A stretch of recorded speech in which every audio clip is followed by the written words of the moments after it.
with the divine grace of the Lord,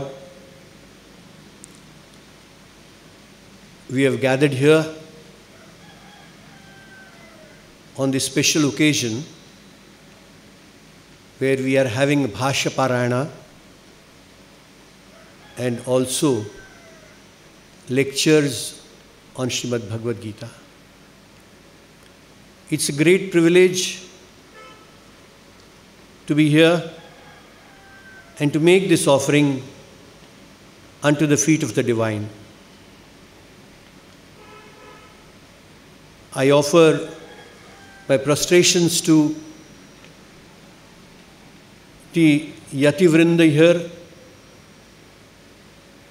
Param Pujya Swami Chidanji Maharaj, Pujya Swamiji from Ramakrishna Seva Ashram, all the other sannyasis, brahmacharis, and Bhaktimati Mata and Sajjana. To be able to be a part of this program is because of the Lord's grace, ahetuka krupa. And the subject matter chosen for these satras, taking the second chapter into consideration, where the maximum unfoldment is on what Atma Tattva is. And these verses, which since the first or second day we have been running through, are a nirupanam of the Atma Tattva. And that too, being given the privilege to put across some of the thoughts on Atma Tattva, I am indeed very grateful. Looking at some of the things that we have seen in the past 2-3 days, we have seen that Lord Krishna, through different ways, is trying to align the drishti of Arjuna to be able to solve his problem of moha. It starts with moha, and the end is when Arjuna says, Nashto mohaha smritir labdva tvat prasadat mayachyuta gataha sandeha karishye vachanam tava. So that decision of his to go into battle with all those whom he reveres is an indication that he has been able to resolve, solve, and subsequently resolve whatever problems he had. And he, being the representative of all of us, surely we can rest assured that by going through and acquiring the knowledge, we also will be able to get over shoka and moha. When and in how much time is not to be considered, because it depends at the level at which the person is. But surely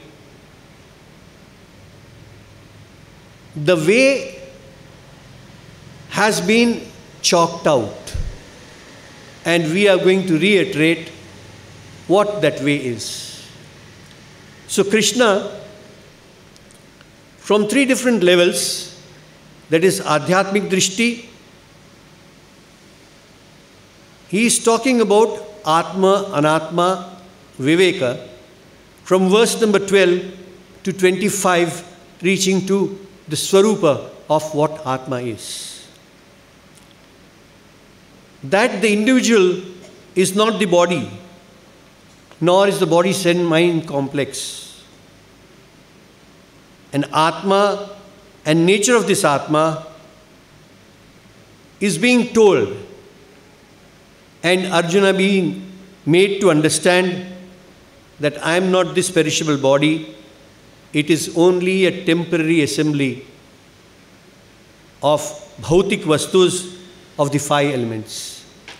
This conversion,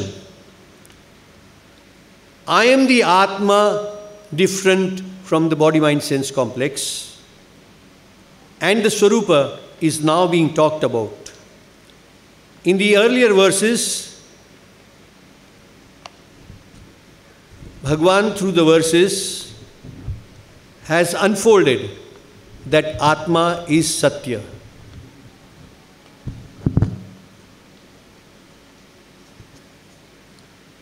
Atma alone is what is the reality. Atma alone is what that exists. Then the question will come, other than Atma, what is it? So Krishna emphasized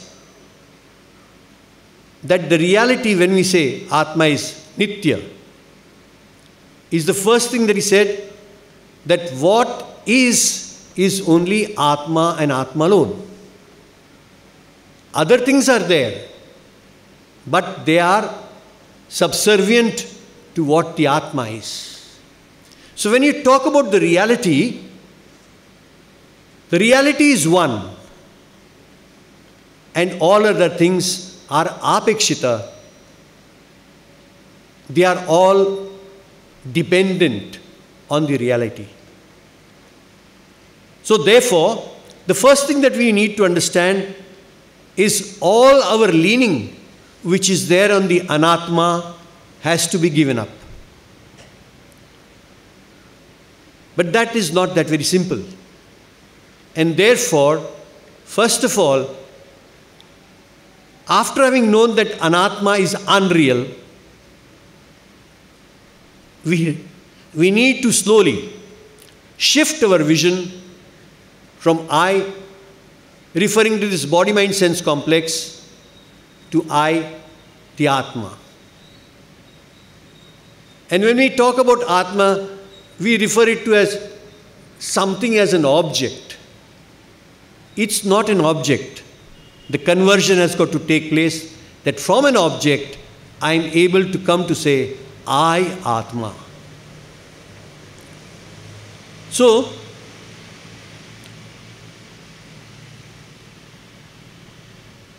for the present, when Atma is just a word to us, we can refer to and lean on what we call Paramatma, that is Ishvara. Because Atma becomes quite abstract to understand. And therefore, Bhagavan we definitely are aware of. And therefore, we need to relate more with Paramatma.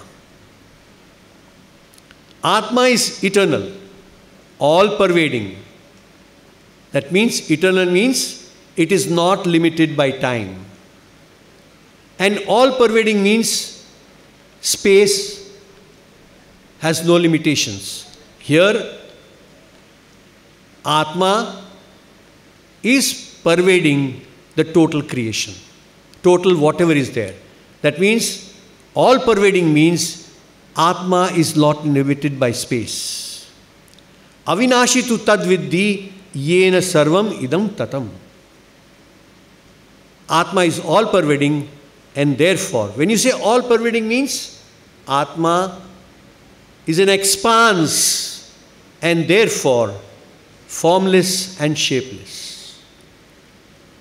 Now, when you say formless and shapeless, all of us are expecting that on one fine day, one fine moment, I will see Atma. Atma cannot be seen because it has no form.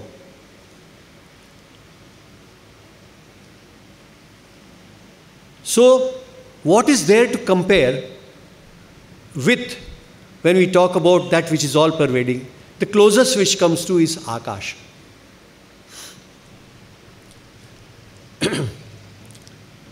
When the body is there, Atma is there for transaction. So Atma, when even the body is gone, Atma continues to be there. And therefore we say it is Nitya. So, Asya Vinasham Kartum Na Arhati. Bhagavan says, nobody can destroy this Atma, even though the body can be destroyed. That means one thing is sure, that bodies are not going to remain. This is immediately what messages we send to Arjuna, that to the extent that you think bodies are going to be destroyed, even if you take Shri Krishna's body, it is not going to remain. Because body means perishable. Antavanta ime dehaha nityasya yukta sharirinaha anashino aprameyasya tasmad yuddhasva bharata. He says tasmad yuddhasva bharata. So you are thinking that you will be killing these people. But understand, these are many bodies only. And the nature of the body is that it is destructible. And so someday or the other, it is definitely going to go. Therefore, don't grieve that you are going to be killing these bodies. As it is, they are going to be killed. And therefore, take to your duty as a Kshatriya, fight the battle. Why? You started it. You had an hankering for a lot of things. The kingdom, the wealth, and all the weapons that you gathered in order to fight this war. So here Krishna repeats the main idea. Nityasya sharirinaha anashinaha. Atma is Nitya. It is eternal. Anashinaha cannot be destroyed by any means. And sharirinaha. Sharirinaha, intimately associated with the body. Atma is intimately associated with the body, but Atma associated, but not integrated with the body. Shariri means that which is within the body, the indweller of the body. Atma is Shariri, within the body. But when we say Atma is all pervading, so here Atma is in the body and outside the body also. But this word Sharirin is specially referring to the Chaitanya Tattva, or for the embodied Jiva. So, Atma within the body is called Shariri. Therefore, Shariri is a special name for the all-pervading Atma with reference to the body. Ime dehaha antavantaha. That means these dehas are subject to maranam. They are going to be destroyed. Therefore, this being the truth, the reality, that Atma, the wise person understands that the Atma is imperishable and the body is destructible. So this condition which is there has got to be accepted by us. Not knowing it, we grieve over it. However, the reality is what it is. Now, another important aspect is aprameya. Atma aprameya. Aprameya means never an object of knowledge. Therefore, you can never know Atma. You came into a Vedanta class and you were told that when you know Atma, you will get mukti. And now here it is that Atma cannot be known. Yes, Atma cannot be known. It is not an object of knowledge. It is the very knower himself. Where are we searching for? We are searching for it outside. Paranchi khane vitret swembu. Paran pashyati nantra atma. Kaschid dhiraha antratmanam ekshat. Someone who turned his eyes, rather the senses, inwards, and he was successful in being able to understand. That is, this vritti of ours to look for everything outside, we are definitely never going to find Atma. Because Atma is I myself. So the shift has got to take place from the I-ness in the body, where we refer to the body as I, and then that I to Atma.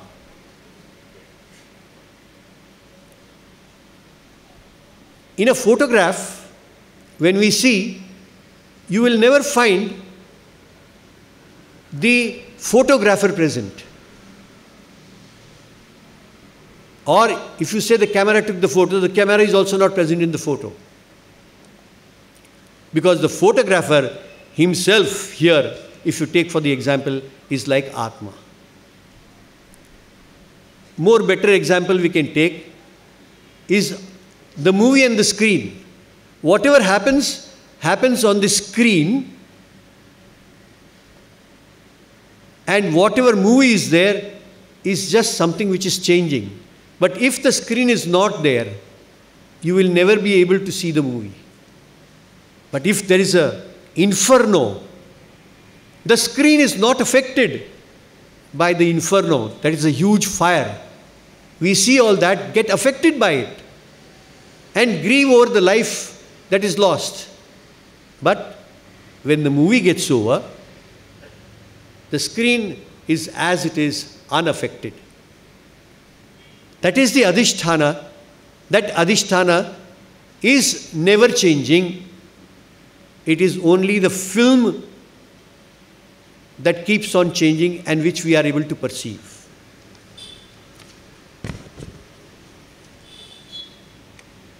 A very simple question if we ask, have you seen your eyes? The answer will be, yes, in the mirror. That is not your eyes. That is the reflection of the eyes. Similarly here, consciousness or Atma, I, am the eternal subject and therefore is never prameya. That way it is aprameya. That I am that Atma, how do we know? How do we know? Do we have to pinch ourselves to know that I exist? That I exist is a fact, and that fact is known by me also. But that I am that Atma is what we are not able to comprehend. The fact being so, yet we are away from it. And therefore, whatever change has got to be brought about, that change has got to be in the drishti. The shift in the drishti from I the body to I the Atma, and that I the Atma is me, I. When that shift takes place, then whatever was superimposed, that goes away. And one understands, oh, that I is me. And I've been searching for it all around. Like it is said, the woman in the village went round to buy things, and suddenly she realized that her child is missing. She did not know that the child was on her hip. She had forgotten that fact. So this is praptasya praptihi. Atma nitya, Atma satya, Atma sarvagataha, Atma aprameya. So Atma is never an object, but it is ever the subject, and I am that very subject. And therefore, this knowledge which is there does not deal with anything external, it deals with me. And therefore, it is very important that we, during our lifetime, make this our only objective to understand who really I am. Ye enam vetti hantaram yaschenam manyate hatam ubhautau na vijanitaha nayam hanti na hanyate. The one who considers this self Atma to be the killer, and one who considers this self to be killed, both of them do not know. This self does not kill, nor is it killed. It is not the karta of the act of killing, nor is it the bhokta on whom that somebody tries to kill. Another important thing is shown out here is that Atma is akarta, abhokta.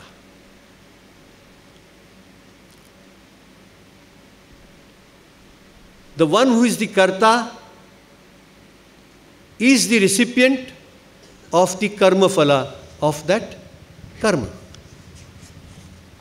Atma is asangaha. It is not an object of any action, neither does it get involved in any action. It does not take part. It is asangaha, not touched by anything. Suppose if a person thinks Atma is a killer, suppose if the person thinks Atma is a killer, then he becomes a karta. And yash chainam manyate hatam, suppose a person thinks Atma is killed, that bhokta. Ubhautau na vijanitaha, both of them do not know. Here, Atma is uninvolved, akarta, abhokta. That means karma phala and karma do not accrue to Atma. It cannot kill anyone. It has no limbs. So, I am Atma, nahanti, nahanyate. So, Atma is akarta, free from all karmas. And therefore, corollary is what? There cannot be any punarjanma. So, hey Arjuna, if you have understood this fact, and if you have been thinking that you are going to be committing sin, it is only when you identify yourself with the body-mind-sense complex and superimpose karta bhava on you that you become liable to the karma phala. And therefore, even though Drona, Bhishma, etc., superficially, if you are being an instrument of that act of killing, yet if you have understood yourself to be Atma, akarta, abhokta, then these sins do not affect you and touch you. If this fact is assimilated, and that is why he says in the end, karishye vachanam tava. When he said moha gataha, that means that moha, my attachment, my affection for all these elders of mine was misplaced. Why? Now the further nature of Atma is being unfolded. Na jayate mriyate va kadachit nayam bhutva bhavita va na bhuyah ajo nitya shashvato yam puranah na hanyate hanyamane sharire. This self, Atma, is neither born, yam na jayate kadachit, mriyate va, nor does it die. Na bhutva, will neither come into existence, na bhavita, nor will it disappear again. Ayam ajaha, nityaha, shashvataha, puranaha, na hanyate, na sharire hanyamane. This Atma is free from all modifications and changes. Therefore, further, this Atma is nirvikari. All these are vikaras, and vikaras are in the matter. Atma is untouched by any vikara. What are the three that modifications? Asti, jayate, vardhate, viparinamate, apakshiyate, vinashyati. These 6 modifications, they are applicable to matter. All matter which is there undergo these 6 modifications. As far as Atma is concerned, there are no modifications. And therefore, these 6 modifications are for the body and not for the Atma.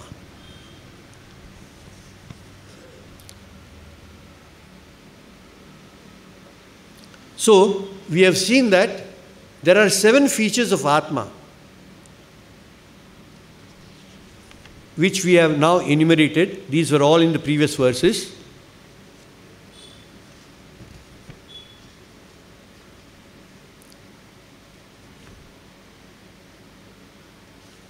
Atma is ever the experiencer. Aprameya, so nityaha, satyaha, sarvagataha, aprameya. Atma is akarta, abhokta. Atma is beyond punyam, beyond papam. And punya and papa means sukha and dukha. And all karmaphala are what are only accrued to the Jivatma, or the one identified with the body-mind-sense complex. Atma is nirvikaraha, and all sorrow and joys bring about vikara in us. It is change. So Atma is nirvikari. But the beauty is that Atma is intimately connected to the body.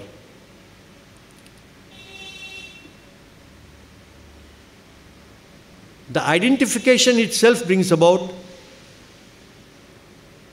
that intimacy, but it is not integrated with the body. And therefore, Atma is not affected by anything that happens to this body-mind-sense complex. So, as I said, Atma is like the screen, and whatever happens is the movie. Here, we come to the end where some of the characteristics of Atma have been discussed. Coming now to the verses given to me, I thought a little recapitulation would be better. And so I went into that topic. But coming now to verse number 21, Veda avinashinam nityam ya enam ajam avyayam katham sa purusha partha kam ghatayati hantikim? Hantikam?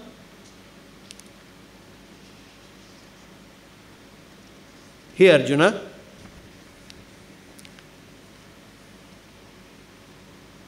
Veda. He Partha, kam sa purushaha ya Veda enam avinashinam nityam ajam avyayam hanti kam ghatayati katham. So, the person who knows this Atma to be imperishable, changeless, birthless, decayless, that means no modification in it, and how can this Atma kill anybody or be an instrument to instigate killing? Both ways, killing or being an instrument into killing. So what is the aim of the spiritual seeker? Veda. Here Veda is not Sam Veda, Yajur Veda. Veda, no. Know this. So the main aim of the seeker is to know Atma, Atma Brahma. What type of Atma? Avinashinam, Nityam, Ajam, Avyayam. Why this repetition? Why is Bhagwan resorting to repetition? Bhagwan, seeing the condition of what Arjuna is, feels it necessary, and mainly over his shoulders to all of us, to all the time emphasize what Atma is, and therefore to shift his identification with the body to that what Atma is. And that way, to be able to get over the doubts which he has been having with reference to whatever he has thought that these bodies of Bhishma, etc., who are related to me, I will be destroying them. Again and again, Bhagwan keeps on talking about Nityam, Ajam, Avyayam, unborn. Atma. So, first, if you take it at two different stages, the knowing involves two stages. The first stage is to separate the body and Atma, the consciousness, because we think that consciousness is integral with the body. However, body and consciousness, they appear to be together, but the body is Jada, consciousness is Chaitanya Tattva. So without the presence of consciousness, the Jad body cannot operate.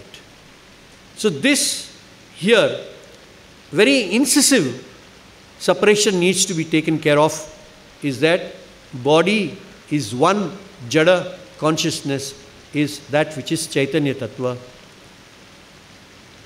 These are two separate entities.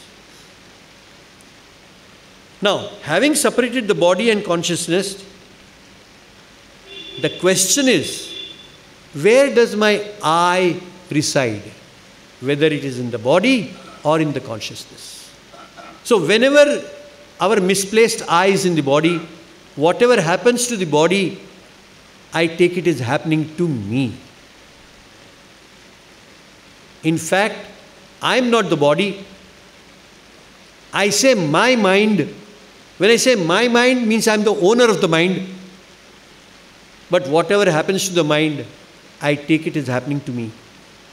And because of this superimposition, that is mixing of the two, that the dharma of the body and of consciousness intermingled brings about this effect to us, that the ignorance of this, we take ourselves to be this jiva who is perishable. However, the shift has got to be that from I the body to I the Atma. Once the shift takes place, then whatever is the condition outside, we don't let the conditions touch us, but we dwell in ourselves. That is the nididhyasana that we need to do. That is, having understood this, we need to, the repeated error which we have been committing, to be got rid of by this nididhyasana.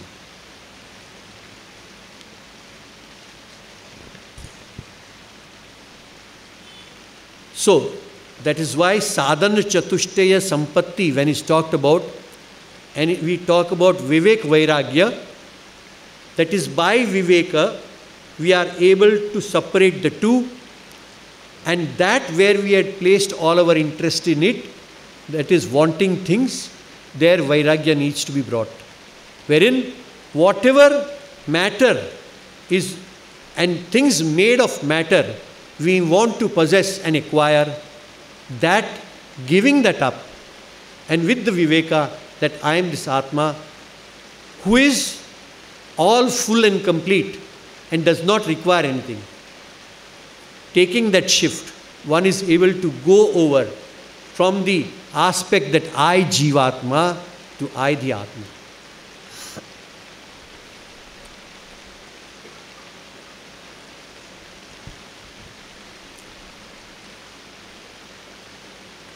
Here,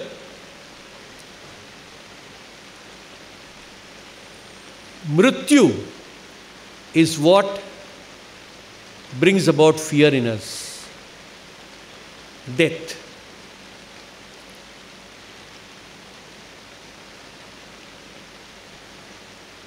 And death and Punarjanma. All that we are trying to do in our life is what? Try to get merits so that we can have a better life somewhere. As we discussed, Atma has no Punarjanma. Then Punarjanma is for whom? How does that take place? Vasansi jirnani yatha vihaya navani grannati naroparani tatha sharirani vihaya jirnani anyani sanyati navani dehi yatha naraha vihaya jirnani vansansi granati aparani navani tatha dehi vihaya jirnani sharirani sanyati anyani navani. By a very beautiful example, here Bhagavan says, just like we give up worn out clothes, or everyday use clothes for fresh ones, so also this Jivatma gives up the worn out bodies and acquires new bodies. It is like, I just happened to see just now, where the actors are dressing up themselves in the dress appropriate to the role which they have got to play on the stage. So also we have come on the stage of life, and when this body has done its duty or has got worn out and is no more suitable to be able to perform the further acts to gain their objective, then this body is given up. Like even the clothes that we wear, when they are worn out, we discard them and take new clothes appropriate to the function that you are going to, or even for the purpose that you are going out. This is Bhagavan's green room, where when the body is being given up, not suitable for further usage, which means it is very clear that body is given to us, or the Atma takes the body for transaction. The body is for transaction, for transacting the purpose of life. And when it is not suitable, then one gives up that. Not that we want to give up, but it is within Bhagavan's law that this body, the utility not being further there, is given up. And then in Bhagavan's green room, new bodies are available there. For what purpose? For whatever we have thought that my future, I want to get these things, or which I have not got in this life, I want to acquire. That means all our sukshma vasanas. And as per the law of karmas, whatever karma we might have done, that is, more punya karma will give us punya bodies, and papa karma will give us those type of bodies, and those mixed, papa and punya being mixed, will give us manushya body. That is, we are all mishrajis with mishrit karma phala. So this Bhagwan's arrangement, that there, whatever bodies are available and of what we might have aspired for, those bodies are available, we take to those bodies. That means, actually speaking, if you see, the Jivatma is defined as Atma plus Sthula Sharira, Sukshma Sharira, Karan Sharira.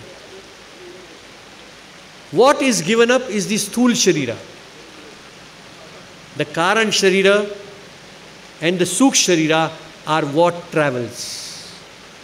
So the new body is for the indweller, that is the Sukh Sharira, where all the Papa Karma, etc. It is like your mobile.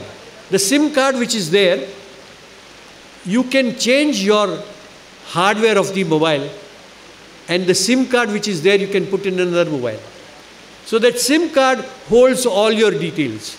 So also the Antakarana in the Sukshma Sharira has everything stamped on it for further transmigration. So in this way, the Papa Karma, Punya Karma, or whatever we have done by samskaras, etc., resides in the Antakarana, in the Sukh Sharira. That Sukh Sharira transmigrates, but the Atma Tattva remains unaffected.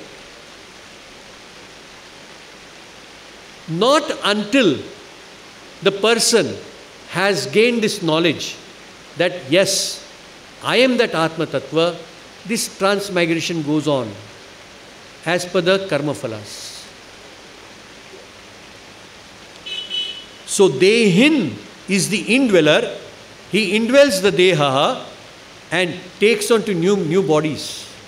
That is Bhagwan's green room.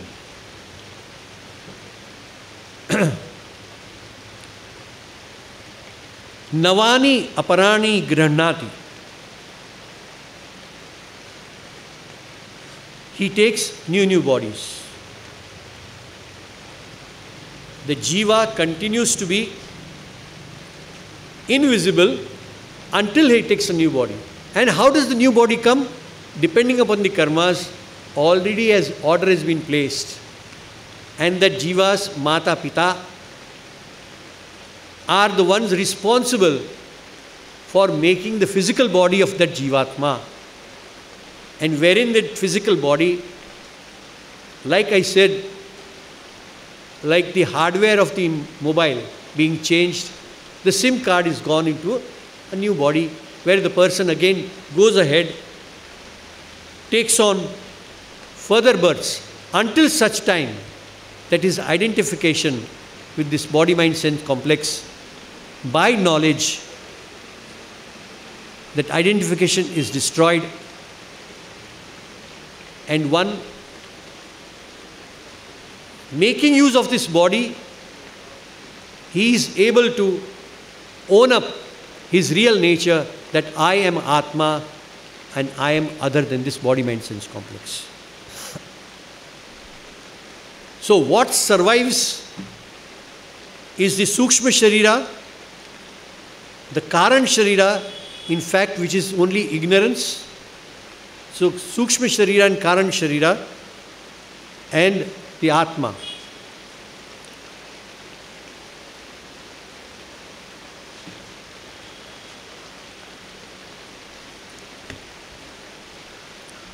Now, coming to what Atma really is.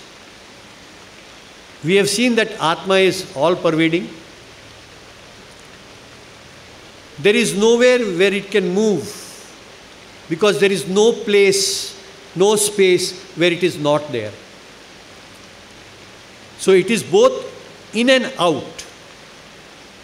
And in and out means inside, when we say, we are referring to the consciousness principle identified with the body-mind-sense complex, the Jivatma, and outside the all-pervading consciousness principle. Now, this nature of Atma, Nainam chindanti shastrani, Nainam dahati pavakaha, Na chainam kledayantyapah, Na shoshayati marutah. Shastrani na chindanti, Enam pavakaha, Na dahati, Enam apaha, Na kledayanti, Enam marutah cha, Na shoshayati. What is the nature of this Atma? It says, weapons do not cut this, fire does not burn this, water does not wet this, and air does not dry this. Which means that these elements have no effect on this Atma. The elements cannot obviously have an effect on Atma. Atmana akashat sambhuta, akashat vayo, vayo agni, agnir apa, adbhyo prithvi.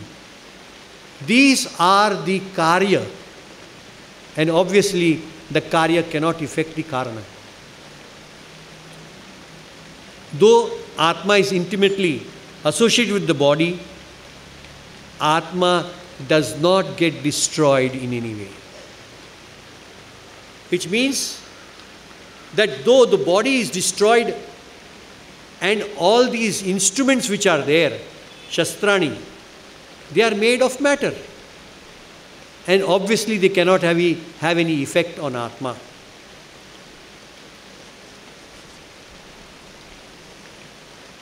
So the four elements that we talked about can affect the body, but it cannot affect the Atma. What about space? Space is as it is. Space cannot do anything. It is in space that everything happens. Achedyo yamadayoyam akledyo shosya evacha nitya sarvagatasthānuhu achaloyam sanatana ayam atma achedyaha. Why these things cannot act on Atma? Because the characteristic of Atma, Swarupa of Atma, is that is achedya, adahya, akledya, ashoshya. That means these cannot affect it in any way. Why? Because I am nityaha, sarvagataha, sthanuhu, achalaha, sanatanaha. This Atma, though this seems to be a repetition of the earlier verse, Krishna is emphasizing on this fact that Atma is Nitya, and therefore there is no question of death of which we fear. If we are able to understand and shift and sift our knowledge that I am this Atma, that Atma which is Nityaha, and all these things, the world itself is made up of matter, then this matter in no way can touch me, I the Atma. And therefore whatever different fears we had, they are all unfounded. So, the most fearful thing that any person has is fear of death. When you have owned up this Atma as your very nature, it says, Atma is Nityaha. Nitya means there is no time when it is not there. Which means It is there for eternity. And therefore, I, the Atma, cannot be touched in any way. What goes is the body-mind sense complex. And that out of erroneous notion, we were taking that as our very nature. And now out of the knowledge that I am that Atma Paramatatva, I understand that this body is what is acquired and it is going to be destroyed either way. Because that is the nature of the body. But I, the Atma, being Purnaha, being Nityaha, I am not going to be touched in any way. So that I am Nityaha,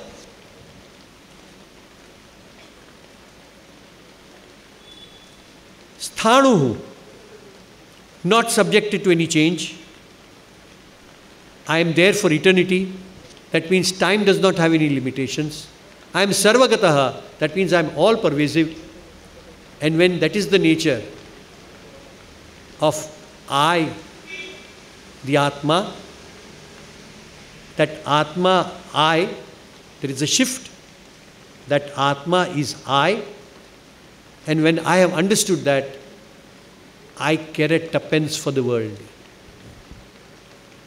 What does it mean? I am able to accept the fact that this body, which has served me well, to enable me to gain the knowledge, I thank it for whatever it did for me. But the knowledge which I have got has made me understand that I am forever, everlasting, Nitya, Satya, imperishable, changeless, Thanu, and there is no time. In fact, time is within me. Sarvataha tishtati tisthanuhu. That means the person who is there all the time. That is my nature.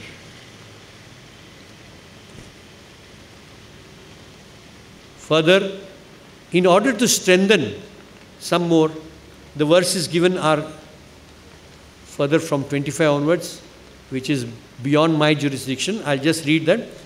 Avyaktoyam achintyoyam avikaryoyam uchyate tasmad evam viditvenam nanu shochitam arasi. So, hey Arjuna, I am Atma avyaktaha.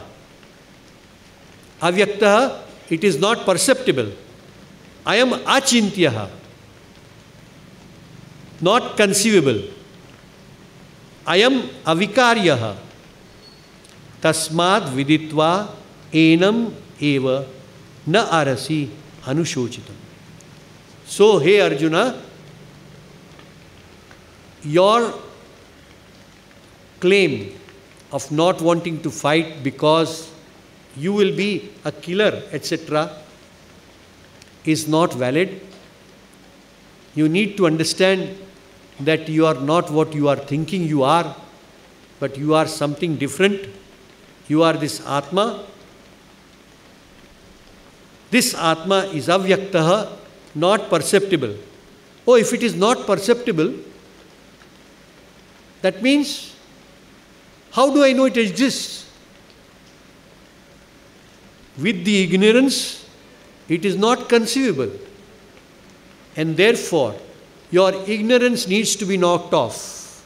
And once the ignorance is knocked off, you will understand that whatever wrong notions you had and the correction which has taken place, that you are able to, all the time you are seeing in the exterior, outside, now you will understand that it is not anywhere outside. You are the very essence of it. And once you understand that you are the very essence, where is the question of you trying to have the shoka and moha? That question does not arise, because that is what is applicable to a person who is ignorant. With this, when you say it is not perceptible, why it is not perceptible? Because it is not indriya gochara. All indriyas are working in their field. It is because of the presence of Atma. that Atma is behind making everything work. It is like the electricity in all the gadgets here. Without the electricity, no gadget can operate. Similarly, without the presence of Atma, Paramatatva, Chaitanya Tattva, nothing can take place. It is the very essence of everything. With this, Krishna has knocked off,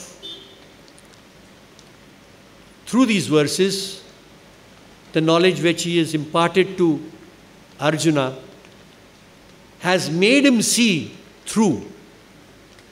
But this was just the first phase of it.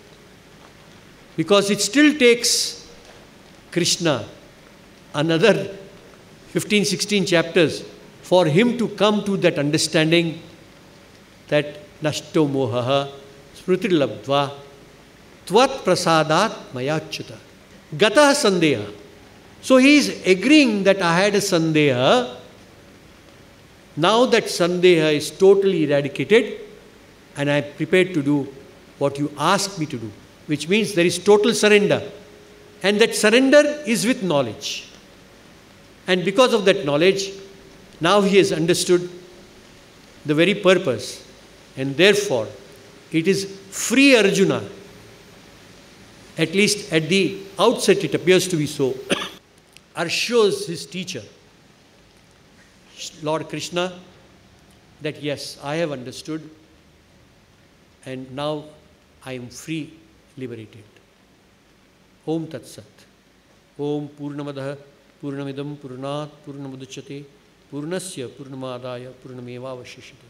Om Shanti Shanti Shanti. Harihi Om Shri Gurubhyo Namaha. Harihi Om. Kayana Vacha Manasindri Buddhyatma. Karomi Yadyasya Kumpras Narayan Samarpya.